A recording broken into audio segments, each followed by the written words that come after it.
Hello, guys, and welcome to Odson Europa League Match Day 6. We have a live video to analyze this last match day in the Europa League with Daniele Fisichella and Alvaro Romeo. Hello, guys. Ciao.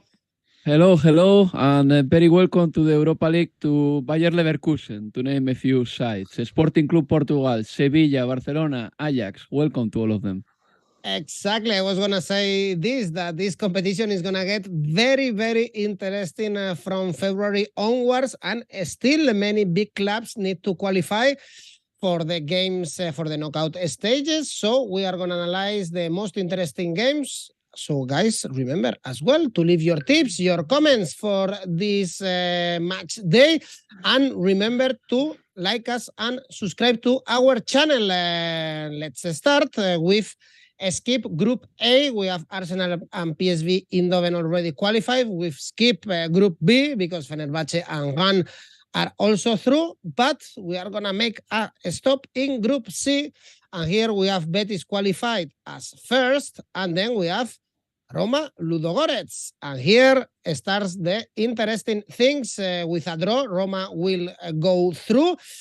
But Ludogorets, they still have a chance. They are doing a great Europa League. They lost only 1-0 to Betis at home in the last match day. And Roma suffered to get the points in Helsinki. They are suffering also in Serie A. Danny, we saw the game on Monday in Verona with Abraham missing so many chances. He's in an awful moment.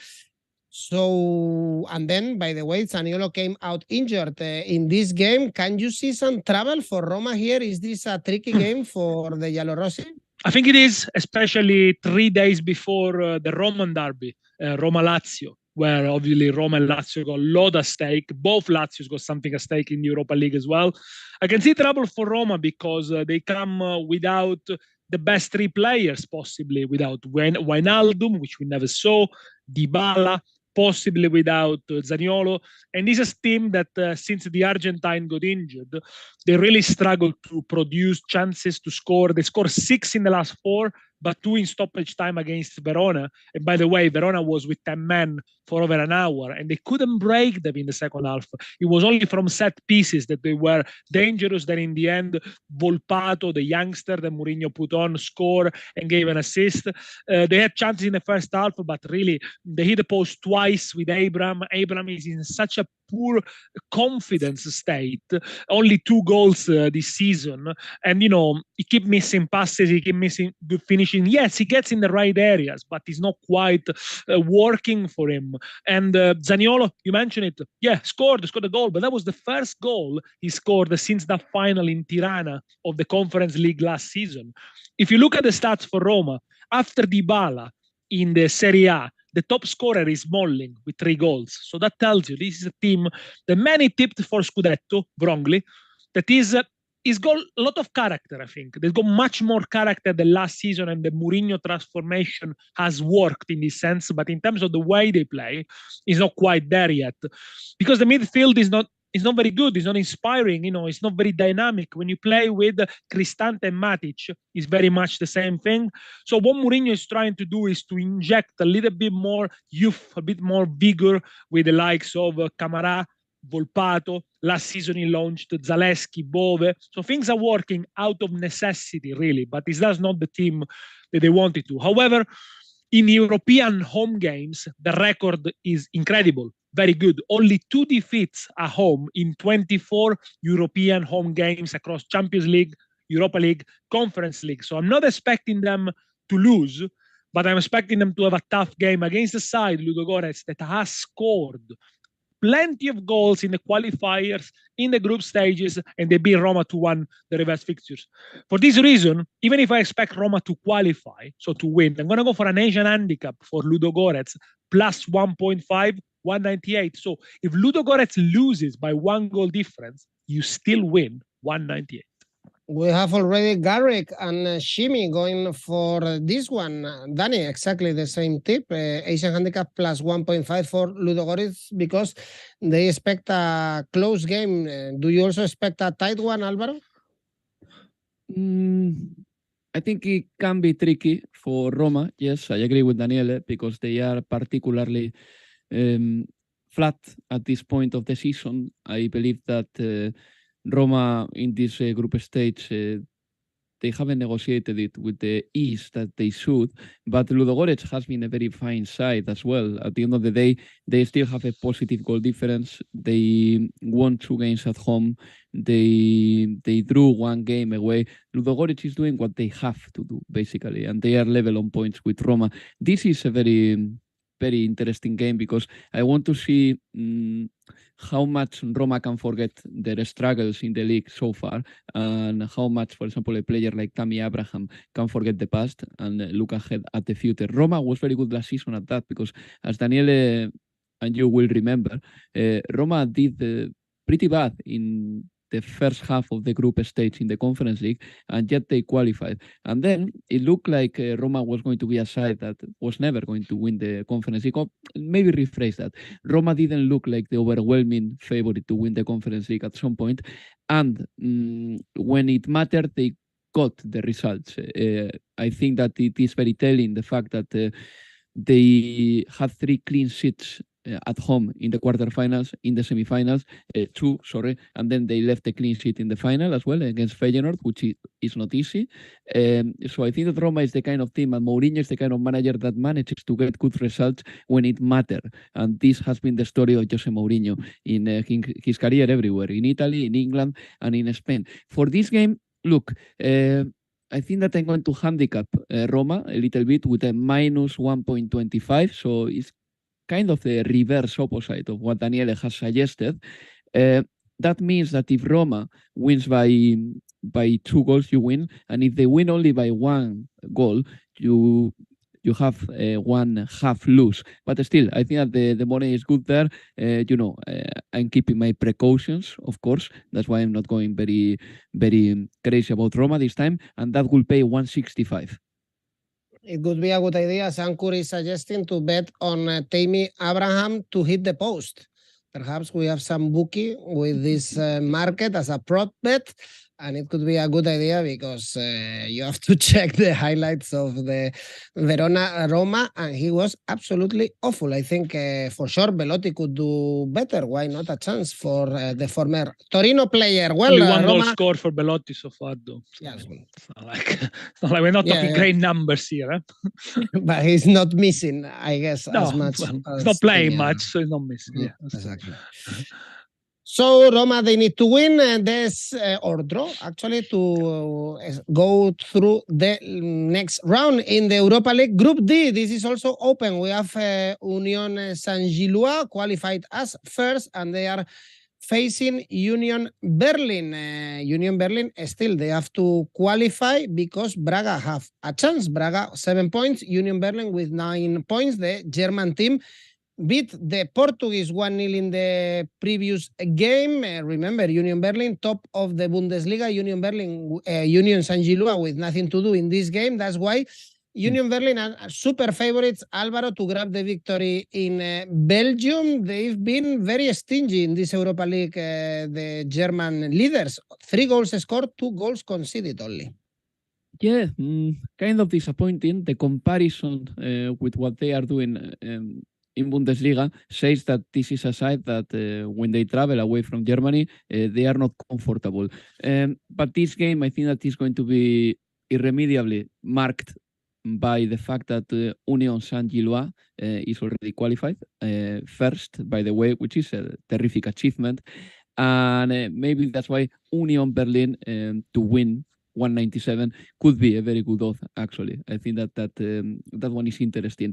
But the pressure is in with Union Berlin because if Braga wins, they will have to win to seal the second spot. I think that the German leader, I think that should aim to be in the second round or in the knockout stage of the Europa League. So I think that they will try their best. I think that they have a big chance of winning this time, really. Even though Union Saint-Gilloise have scored 11 goals in this tournament, and I was trying to figure out what was good about them because, in the same way that the other day we explained how Ferencvaros are slamming the door down, well, what did Union Saint-Gilloise in this Europa League? Basically, is the conversion rate what makes them special. They have had only 26 shots on target, but they have scored 11 goals, which is terrific, really. Then they don't excel in any other department, possession, crossing accuracy, passes completed. No. They just excel at conversion rate when it comes to scoring. So congratulations to them, and they've got a striker who is very dangerous, by the way, Dante Van Zer. He has scored 7 goals in the last 9 games. But I want to think that the Bundesliga leader can qualify this time, so I'm gonna back the same side that beat Gladbach in the weekend. So Union Berlin to win 197, yes. And I also like both teams to score 176, just for the fact that Union Saint-Gilloise has scored 11 in this Europa League. I think with the Union Saint-Gilloise, this was a debutant in this competition. I mean, it is remarkable the way they approached it, and they did it exactly the same way last year when they were competing for the Belgian title. It is a team that is very organized, a 3-5-2, attacking, good wing backs, Alvaro mentioned Boniface, Banzier, but also Boniface, Teuma. And let's not forget, this is a team that lost the 2 main strikers in the summer. Mitoma went to Brighton, who, by the way, gave a good assist last Saturday for the first goal of Trossard. And of course also Undav. They scored 42 goals so far this season. Union. Napoli, in comparison, they scored 50. Okay, of course the Belgian league is a different level, but they scored 2 or more in the last 11 games. Union Saint-Gilloise, despite conceding a little bit. So it is always a good watch, and I think it is a team that they all know what they're doing, despite all the changes. I think the ideas in this case have made the difference. The system of play made the difference. A draw qualifies Union. A draw qualifies Union Berlin, possibly. I like the over 2.5 goals. But I think Union Saint-Gilloise are not going to lose this one. So I'm going to go for a double chance, 1x, very good odds, 194. Actually, most of the people we have anchored saying Saint-Gilloise to win. Also, Sandowenskowski, if I pronounce it well, a draw as well. So no one here trusts Union Berlin, to be honest, with these odds 2.02. In the other game, Braga needs to beat Malmo. The odds for Braga to win are only 1.35. So the Portuguese must win and hope for Union Berlin to lose. Next game, and this is a good one, Group E. Real Sociedad, Man United, both teams are qualified, but it's very important to finish first in this Europa League. They won't play the playoff with the teams dropping from the Champions League, so could be a massive game. This one, Man United, Danny, they need to win for at least 2 goals margin in San Sebastian to qualify as top of the group. And Real Sociedad, they are through a rough patch in the La Liga. They lost to Betis, they lost to Valladolid. In Europa League, they've been doing a perfect job. And Man United, they are becoming more solid. They are not brilliant. Do you think they can win in San Sebastian, as Betis did only 3 days ago, by the way? It's going to be hard, I think, for Manchester United, because I think Real Sociedad are going to shut down and probably try to defend more than attack. They done a very good job at Old Trafford, good counter side team, I would say. But with Manchester United, we saw improvement recently. They are unbeaten in 9 games after being thrashed in the derby 6-3. It was a hard-fought win against West Ham. Probably at the weekend, if they had a better striker or a more informed striker than Ronaldo, they probably would have killed the game earlier. They don't score many goals, since Martial got injured. I think the goals have dried up a little bit. Elanga is coming back into the side. Sancho is not very consistent. They only scored 17 goals in the Premier League. There are sides like Fulham, like Leicester, that have scored many more than them. But you can see the start of something going on there, more belief. The midfield of Casemiro, Eriksen and Fernandes is working better. And there are a few players that are really having a very good month, at least. Dalot, for example, is one of the fullbacks that he always gets overlooked. But, I think with Den Haag, he's finding his feet. De Gea has been extraordinary. I guess he received a lot of criticism in English football, but he's a top keeper and he's keeping United afloat recently. And of course Rashford, who's now has been a tip for start for England in the World Cup. They need to win, obviously, Manchester United by 2 goals or more, because obviously that's the goal difference really that comes into account. I think they're going to find it a bit hard this time. I think the damage for Man United must have been done in that game when they lost 1-0 at Old Trafford. I'm going to go for an under here, a bit with a little bit of a parachute under, 2.75 goals, 191. So if there are 3 goals in the game, you only lose half your stake. And with Real Sociedad, Alvaro, normally we don't see many goals in La Liga. They know how to play in short margins, so it's true what Danny said. Probably they will just sit back and try to hit in the counter. Yes, I think that one thing is what Real Sociedad wants to do, what Imanol Alguacil wants to do, the manager. And then if you have a full ground, full stadium with at the Real Stadium, with the fans just expecting you to attack Manchester United and to offer a good performance, I guess that there will be 2 contradictory forces in there for Real Sociedad. But yeah, it's true that Real Sociedad is a side that typically they try to control the game. They don't go too crazy about attacking, and they do know as well that their best strikers are missing because Umar Sadiq, the man signed by Almeria, is injured for the remainder of the season.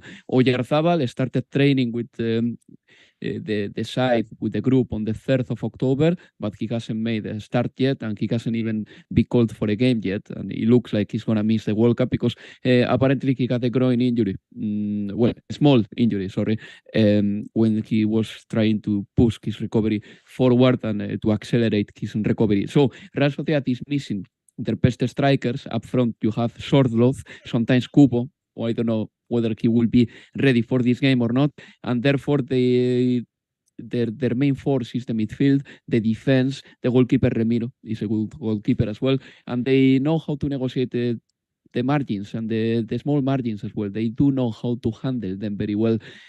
All that said, Real Sociedad has plenty of players in the sidelines for this game. Plenty. Barrenechea, as I said, Oyarzabal, Sadiq, Momocho, another striker, Ayem Muñoz, David Silva, Kubo. So this is obviously laminating Real Sociedad. This is weakening this side. And lately they have lost a couple of games. They lost against Betis the other day. The game was competitive, but Betis have more options up front to kill the game. And when it comes with Manchester United, I think that they are improving. There is nothing dazzling about them. There is nothing illuminating about them yet. This is a team that is getting good results, but they are not putting very good performances aside from 2 games against Arsenal and especially against Tottenham. But the other day against West Ham United, they were a little bit flat, but then they've got the quality up front because Eriksen put a fantastic cross for Marcus Rashford. And I don't know if you saw Marcus Rashford tweeting because he got many complimentary messages in social media, Marcus Rashford, for having scored his 100th goal with the Manchester United shirt, and he was saying in social media, thank you to Christian Eriksen because his pass was amazing. And it's true, Manchester United has this class, and there are players like Lisandro Martinez, Casemiro, Eriksen himself, who are giving the team some stability and who are definitely an upgrade on Maguire, an upgrade on McTominay, and an upgrade on players like Fred, for example. So yeah, well done to Manchester United. They are getting the results, but still they are not playing very well, which is something that I expect them to do soon this season. For this game, look, both are qualified.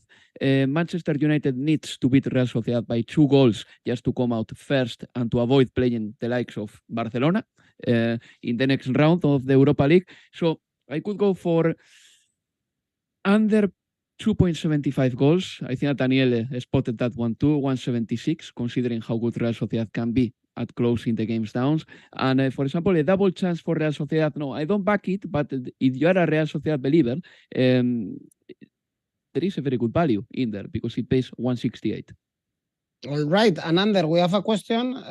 Garrick is asking us, the second teams, they play the teams coming down from the Champions League. That's right. Right? In February. There is a playoff. 2 legs. There is a 2 legs, there is a playoff, and then if they qualify, also the teams that qualify first in the Europa League, they will join. Remember last season, for instance, we saw Barcelona-Napoli, if I'm not mistaken, That's right, in the playoff. So we could see a very good game. Be careful, Man United. You need to win by 2 goals margin in San Sebastian to qualify first. And in Group Yeah. F, everything is still to be decided. We have Lazio and Sturm Graz with 8 points, Feyenoord and Midtjylland with 5. So everyone can end up this group with 8 points. And Lazio and Sturm Graz, they have a negative goal average in this moment, despite being the two first teams in this group. So everything is a big mess, Alvaro. And we have Feyenoord, Lazio. This is a tricky one for Lazio. We were very surprised to see them losing at their home ground against Salernitana. 1-3 in Serie A without Immobile, and it's not easy, of course, to go to Feyenoord, to go to Rotterdam to play this game. Always high-scoring games in Feyenoord games, so perhaps we see a lot of goals, and this is a game to watch, in my opinion. Definitely. Over 2.5 goals, 180. Why not? It's very nice. Daniele, what do you think about Milinkovic-Savic to score? I know that he's not a scorer, but 433, it's a decent value as well. I tell you what, I don't know if he's playing or not. He must be playing because he's been suspended and he's not going to play the derby at the weekend. Mm-hmm. They left him out against Salernitana because he was booked. Then they brought him in, got the yellow, which probably was not a yellow. So now he's going to miss the derbies. Obviously, he's going to play for this one. Maybe it was a silly mistake. Him to score, well, why not? Because I don't think Immobile is going to feature this one. Yeah, it's a good one. 433 for Milinkovic-Savic to score, but I believe that goals can happen here. A couple of remarks about how the permutations are. Number one, in this group, anyone can finish in any position, so this is glorious. So far, the goal difference is imposing over points here in this group. What I mean with this is that we can have a draw on points, even a quadruple draw on points. And so far, the only thing that decides this group so far is the head-to-head. But let's see what happens. Because anything can happen. But Lazio can play for the draw. And this is something that perhaps influences the game in some sort of way, because Lazio can be a little bit more defensive, even though I don't know if the Sarri side knows how to do that. They definitely know how to defend themselves with the ball. Feyenoord, I mean, normally they score goals. It was unusual from them not to score the other day against Sturm Graz, but they had scored in their last 13 outings, so that makes me think that this time they can score goals. And Lazio, yes, they lost on Sunday, but they come at the back of a very good run. So why not to think that this game can be an attacking one? If Feyenoord scores a goal, then Lazio has to score one too. So over 2.5 goals, 180. I like this one.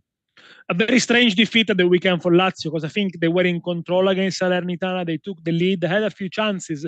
Then they conceded the first one and they crumbled. Strange, because up to that point, they were the best defense in Serie A with only 5 goals conceded.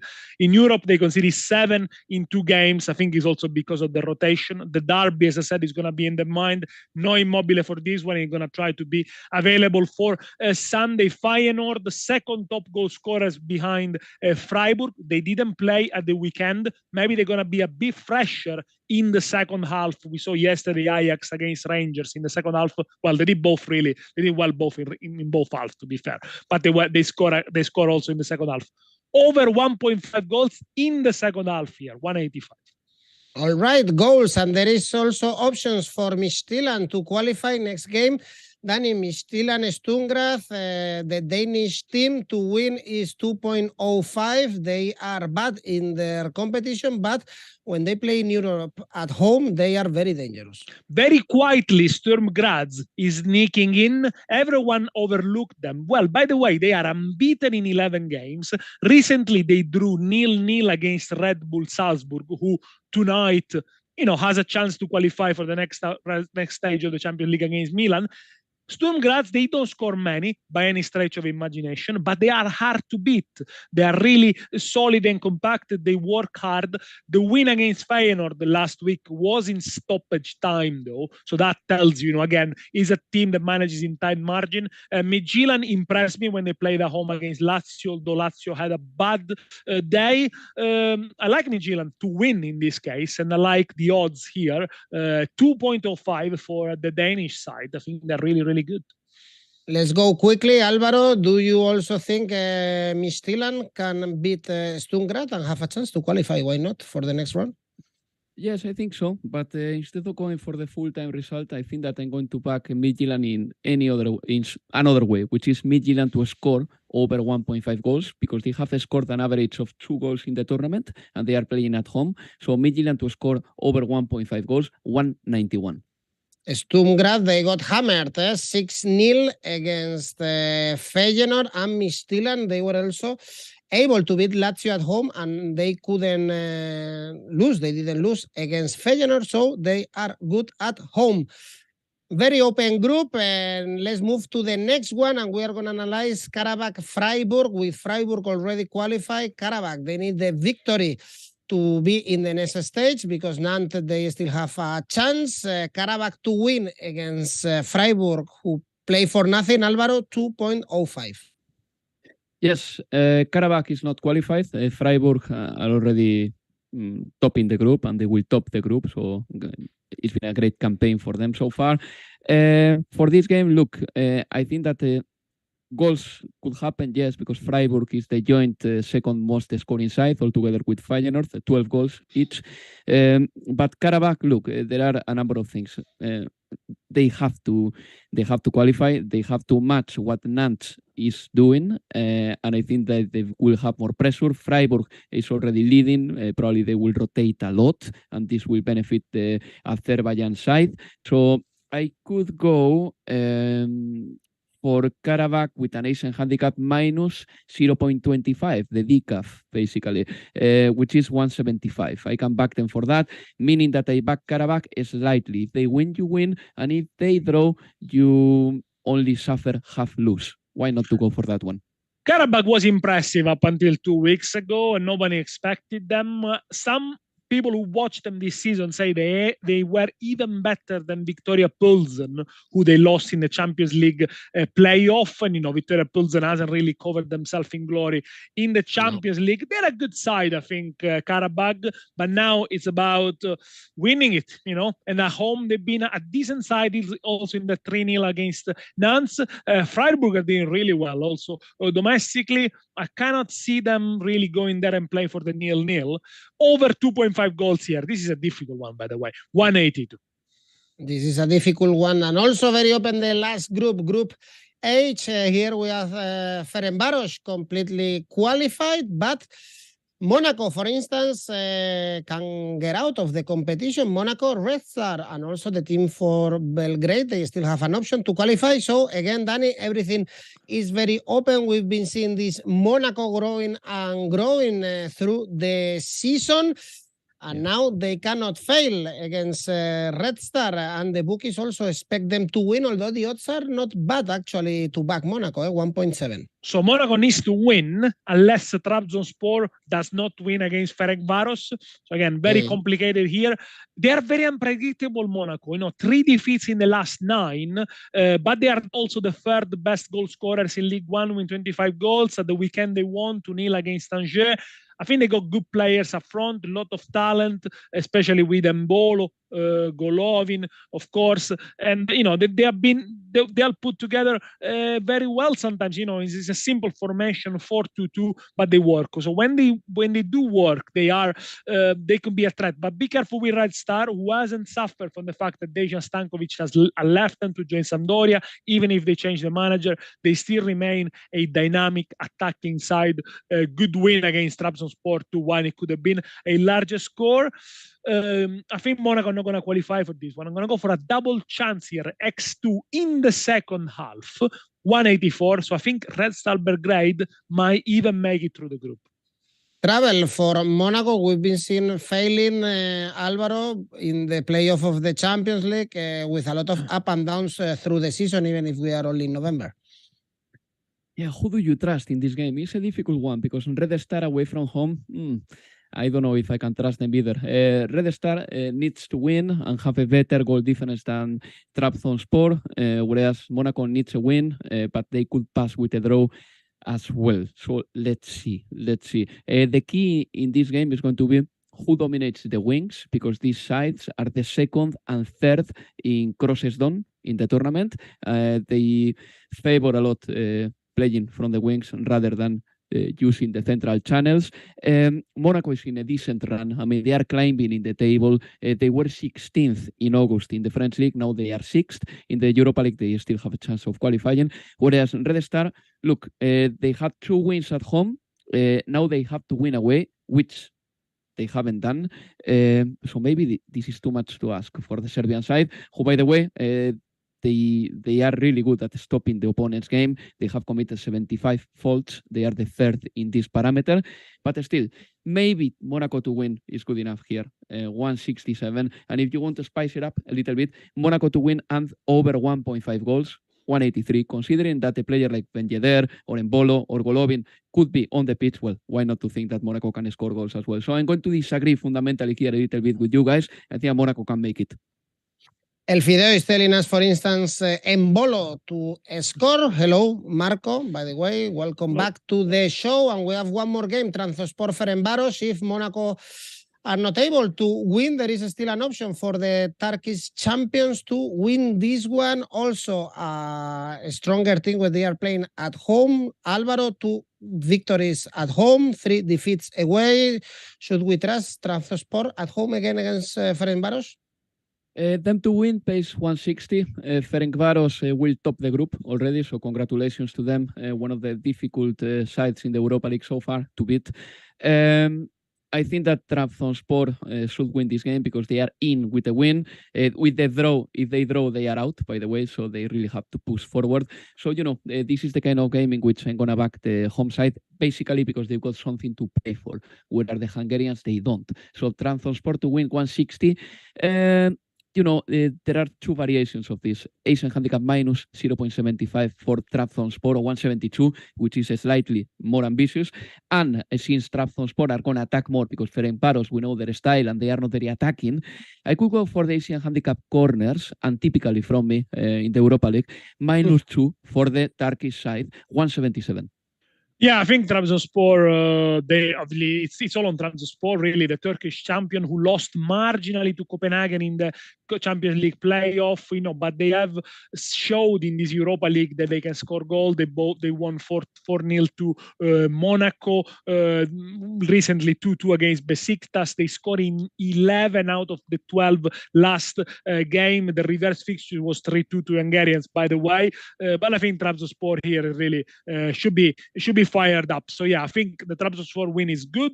Go for an Asian handicap -1 in this case. -1, which is 197. So if they only win by 1 goal margin, you get your money back. But yeah, the Ferencvaros got nothing to play for. So Trabzonspor win for me. Okay, El Fideo, always trust Trabzonspor. Turkish teams at home are very strong. This is absolutely true. Then, Danny, this is it. This is everything for the Europa League. It will come the playoffs, the knockout stages, everything very interesting. But still, I'm sure you can give us a good tip for a safe bet here. Betis plays at home against Helsinki. Betis Asian handicap -1 for El Ingeniero Pellegrini, 136. 1.3 Betis to beat Helsinki, by the way. And Alvaro, your bet, safe bet? And Betis Sevilla in the weekend, by the way. My safe bet, Roma and over 1.5 goals in that game, 144. And your ACCA, Alvaro? Monaco to win, Roma and over 1.5 goals. Braga to win and over 1.5 goals. Feyenoord Lazio over 2 goals. Altogether 467. We can see it in the screen. And Danny, your ACCA? Feyenoord Lazio over 2.5 goals. Roma to win. Arsenal Zurich over 2.5 goals. Bodo Glimt PSV, both teams to score, both in Group A. Total odds 499. Very good games on Thursday. This Europa League is going to be more difficult than ever to win. So let's keep track of your bets. Guys, good luck for this last match day in the group stage in the Europa League. Thanks for watching us. And remember, of course, to like the video and subscribe. See you very soon. Bye-bye. Ciao.